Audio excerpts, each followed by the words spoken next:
নমস্কার, আমি সৌরভ। আপনারা দেখছেন সৌরভ ব্যাপারী ইউটিউব চ্যানেল।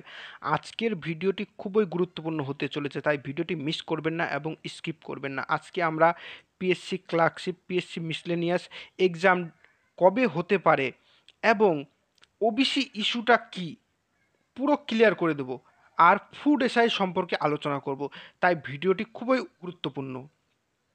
কিন্তু তার আগে একটি কথা বলবো, এই চ্যানেলে চাকরি সম্পর্কিত সব রকম নিত্য নতুন আপডেট দেওয়া হয়, তাই চ্যানেলটিকে সাবস্ক্রাইব করবেন এবং পাশে থাকা বেল আইকনটি প্রেস করে দেবেন এবং নিচে ডেসক্রিপশানে আমাদের টেলিগ্রাম চ্যানেলের লিঙ্ক আছে, জয়েন হয়ে যাবেন। সব রকম অথেন্টিক পিডিএফ আমরা সেখানে আপলোড করে থাকি।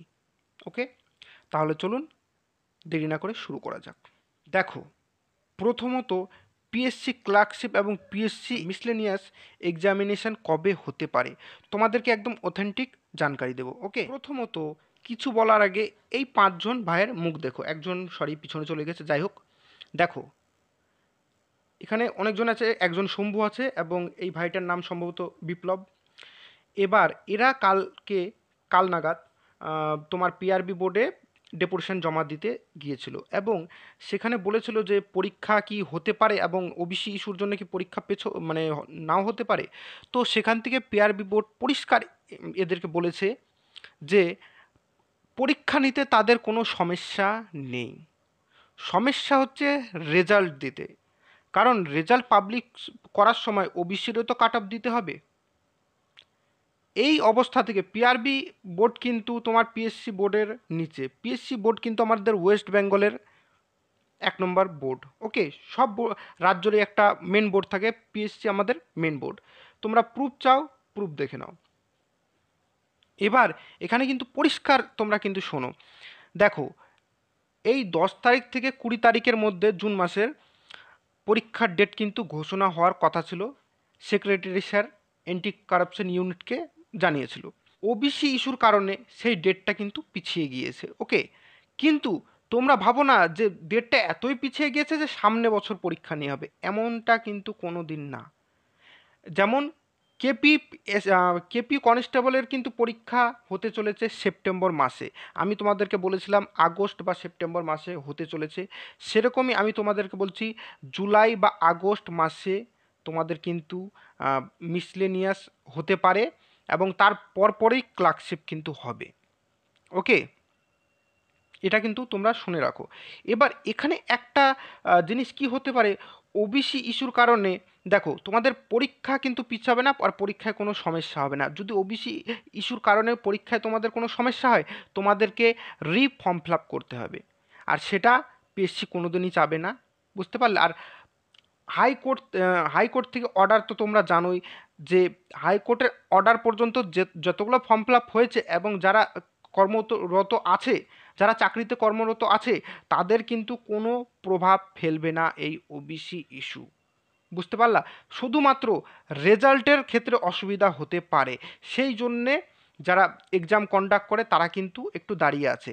আর সবথেকে মেন কারণ, দেখো, পিএসসি নিজেরা এক্সাম করায় না। পিএসসি তাদের থার্ড পার্টি কোম্পানিকে দিয়ে তাদেরকে ভেন্ডর দেয় এবং সেই ভেন্ডরের থার্ড পার্টি কোম্পানি জয়েন হয়, তাদেরকে দিয়ে এক্সামিনেশন করায়, ওই মার্কশিট চেক করায়। এখনও পর্যন্ত সেই ভেন্ডর কিন্তু ফিল হয়নি। ওকে, সম্ভবত তোমাদের মিসলেনিয়াস পরীক্ষা আগস্টের দিকে হতে পারে এবং ক্লার্কশিপ সেপ্টেম্বরে।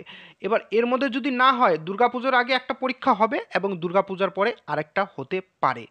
কিন্তু 2025 ভাবো না, এই বছরই পরীক্ষা তোমাদের হবে। হট করে যে কোনো দিন তোমাদের পিএসসির থেকে কিন্তু নোটিশ আসতে পারে। তার জন্য আমি তোমাদেরকে বলছি, তোমরা প্রস্তুত থাকো সব সময়। আর সব কথায় প্রুফ প্রুফ প্রুফ। ঠিক আছে, আমি হাইকোর্টের প্রুফ তোমাদেরকে দেখাচ্ছি, ওয়েট করো। দেখো, প্রুফটা ভালো মতো দেখবে। ওকে, তৃণমূল জামানায় নেওয়া সব ওবিসি শংসাপত্র বাতিল করলো হাইকোর্ট। ব্যবস্থার নিষেধ চাকরি প্রক্রিয়ায়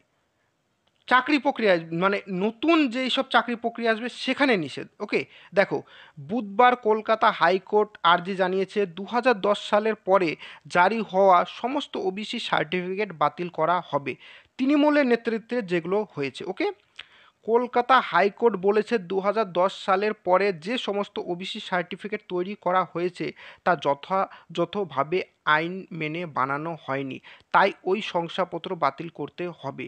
তবে একই সঙ্গে হাইকোর্ট জানিয়েছে যারা এই সার্টিফিকেট ব্যবহার করে ইতিমধ্যে চাকরি পেয়ে গিয়েছেন বা চাকরি পাওয়ার প্রয়োজন রয়েছেন তাদের ক্ষেত্রে এই নির্দেশ কোনো প্রভাব ফেলবে না। বাকিরা আর চাকরি প্রক্রিয়ায় ওই শংসাপত্র ব্যবহার করতে পারবেন না। অর্থাৎ সামনে যেসব রিকোয়ারমেন্ট আসছে সেই ক্ষেত্রে এই আইন হবে, এবং যেগুলো বর্তমানে ফর্ম ফিল আপ হয়ে গেছে, যেগুলো রিকোয়ারমেন্ট চলছে মানে চলছে, এবং যেগুলো তোমাদের জয়েন হয়ে গিয়েছে তাদের ক্ষেত্রে এই রায় কোনো প্রভাব ফেলছে না।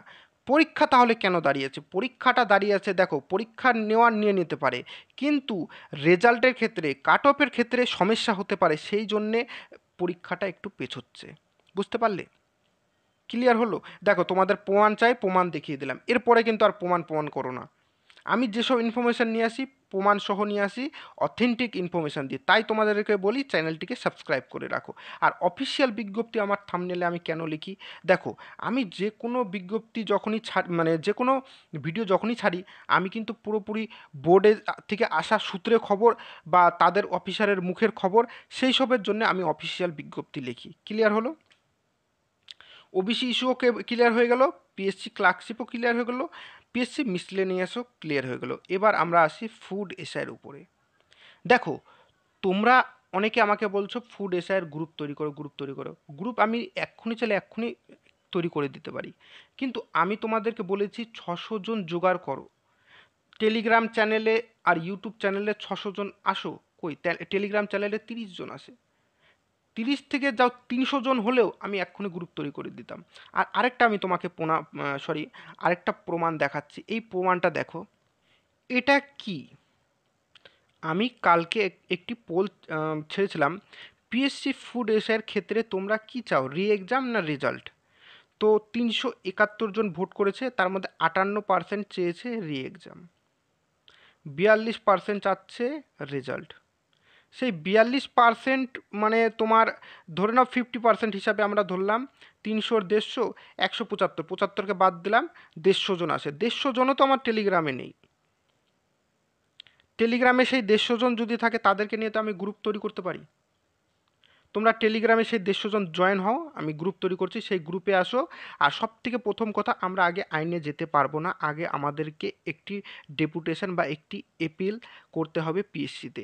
তার জন্য আমি বলছি কলকাতাতে কেউ যদি থেকে থাকো, সে যদি চাও যে রেজাল্ট বেরোক ফুড এসআইয়ের ক্ষেত্রে, তাহলে সে পিএসসির কাছ থেকে পারমিশন নিয়ে আসো। আমরা আন্দোলন করব না, আমরা 4-5 জন, আমিও সেখানে যাব, অসুবিধা নেই। আমরা 4-5 জন গিয়ে চেয়ারপারসনের সাথে দেখা করব, তার পারমিশনটা তাকে আনতে হবে, এবং আমরা ফুড এসআইয়ের সম্বন্ধে একটি লিখিত বা একটি ডেপুটেশন জমা দেব। ওকে, বোঝা গেল? এবং তোমরা যারা পিএসসি ক্লার্কশিপ এবং মিসলেনিয়াসে আছো, তোমাদেরকে বলছি একটু ডেপুটেশন জমা দাও। তোমাদের তো একটি ইউনিট আছেই, এন্টি কারাপশন স্টুডেন্ট ইউনিট। এবার যদি তারা করছে না, তুমি বলো 4-5 জন জোগাড় করো, আমাকে বলো, আমিও সেখানে যাচ্ছি, কিন্তু পারমিশন নিতে হবে। পারমিশন ছাড়া কিন্তু যেতে পারবো না, কারণ সেখানে 144 ধারা লাগু আছে। ওকে, তাহলে সব কিছু বোঝা গিয়েছে। যদি তোমাদের কোনো কিছু অসুবিধা থাকে, কোনো কিছু কোয়েশ্চেনের অ্যান্সার চাও, তোমরা কমেন্ট করতে পারো। আর হলে আজকের ভিডিওটি এই পর্যন্ত, দেখা হবে নেক্সট ভিডিওতে। ধন্যবাদ।